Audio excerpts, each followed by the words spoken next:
جو خرم کہ ہمارا تو مقصد یہ تھا کرپشن بچانا. تو میں آخر میں آج میں پاکستانیوں کے سامنے کہ دیکھیں یہ ایک جینوئن پاکستان میں ایک آ گیا ہے کراس روڈ, یا ادھر جا سکتے ہیں یا ادھر جا سکتے ہیں. وہ نیوٹرل بیچ میں راستے کا وہ گیئر ہی نکل گیا. فیصلہ اب ہم نے کرنا ہے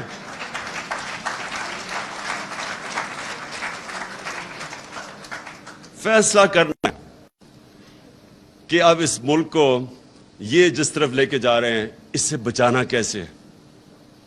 یہ جو اگر ان کا کسی کا خیال ہے, میں ریپیٹ کرتا ہوں کہ ہم جناب امریکہ کے پیر پکڑیں گے, وہ ایمبیسڈر کے پاس بھی پہنچ گیا ہوگا, وہ مجھے پتا ہے مفتاح اسماعیل, میں امیجن کر رہا ہوں کہ وہاں جا کے ایسے ہاتھ جوڑ کے بیٹھ گیا ہوگا کہ جی میں آپ کے جوتے پالش کر دوں, اگر آپ نہیں کرتے تو میں شہباز کو بلا لیتا ہوں, وہ اور زیادہ اچھے کرتا ہے جوتے پالش. اس سے کوئی فرق نہیں پڑنے لگا. امریکن مائنڈ کو سمجھے, ان کی بڑی سمپل فلسفی, دیر از نو فری لنچ. ہر چیز کی قیمت ہے, اور وہ جو قیمت ہے وہ اگر پاکستان اگر وہ قیمت ہم ادا کرنے کے لیے تیار ہیں تو سارا نظریہ پاکستان کو دفن کرنا پڑے گا.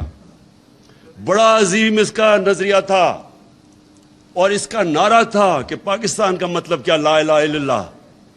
یہ بڑا عظیم نعرہ ہے, یہ خودداری کا نعرہ ہے, غیرت کا نعرہ ہے. یہ کبھی بھی یہ ایک چھوٹے سے آدمی کو بڑا آدمی بنا دیتا ہے, لا الہ الا اللہ. ایک عام آدمی لا الہ الا اللہ کے اوپر خودداری آ جاتی ہے, اس پہ غیرت آ جاتی ہے, رسپیکٹ کرتے ہیں لوگ اس کو. یہ جو آپ جھکتے ہیں, اور مجھے شرم آتی ہے کہ جس طرح انہوں نے ہمارا دنیا میں ذلیل کیا اب تک, جا کے جس طرح پرچیاں پکڑ کے اس کے اوباما کے سامنے بیٹھے ہوں, جس طرح پتہ نہیں وہ کوئی اس کا کوئی پتہ نہیں گیا ماسٹر ہے اس کا. اور دوسری طرح وہ اچھا اوباما تو دور کی بات ہے, یہ امریکن ایمبیسڈر کے سامنے آپ کو دیکھنا پڑے گا کیسے گرتے ہیں. تو یہ جب برٹش ایمبیسڈر کو کیک کھلایا جا رہا ہے, کیک کھلایا جا رہا ہے اس کو کہ شاید وہ ہماری سفارش کر دے. یہ جو بے شرمی ہے, یہ لا الہ الا اللہ اس کو دور کرتا ہے. کوئی نہیں ہے خدا سوائے اللہ کے, کوئی کسی کے سامنے اللہ کا حکم ہے, تمہیں جھکنے کی ضرورت ہی نہیں ہے کیونکہ اللہ ہے. یہ دیکھیں, یہ اب ہم ریلائز نہیں کرتے. میں اتنی دیر سے جب بھی میں یہ کرکٹ بھی کھیلتا تھا مجھے بڑی تکلیف ہوتی تھی. کبھی میں دیکھتا تھا جا کے ہمارے جو لیڈرز ہیں جس طرح یہ بے شرمی سے ان کے سامنے جھکے ہوئے ہوتے تھے. بالکل اس سیاست نے صحیح بات کی. 22 کروڑ دنیا کا 5واں بڑا آبادی میں ملک ہے, نیوکلیر آرمڈ سٹیٹ ہے, ہماری ایک زبردست فوج ہے جو ہمیں پروٹیکٹ کر سکتی ہے. ہماری عوام جب موقع ملتا ہے اوورسیز پاکستانی میں ایسا ٹیلنٹ بیٹھا ہوا ہے, ایکسل کرتے ہیں. لیکن جب لیڈر یہ شہباز شریف بن جائے اور یہ سارے چور اوپر بڑھ جائے, آپ ایک فیکٹری کے اوپر چوروں کو بٹھائے, فیکٹری آپ کی بند ہو جائے گی, ملک کیسے چل سکتا ہے؟ اس لیے قوم کو اپنے بیسکس کے پر جانا پڑے گا, ہمیں اس کو فائٹ کرنا پڑے گا. میں اس کو جہاد سمجھتا ہوں, حقیقی آزادی کی یہ جہاد ہے. اور اس کے لیے میری آج ساری قوم کو ہے کہ میں نے تو کسی صورت اس کو ایکسیپٹ نہیں کرنا. میں نے تو جو بھی ہو جائے میں نے ان چوروں کا مقابلہ کرنا ہے. میرا صرف آخری ایک سوال ہے اپنے نیوٹرل سے, صرف اس پہ میں ختم کر رہا ہوں اپنی تقریر,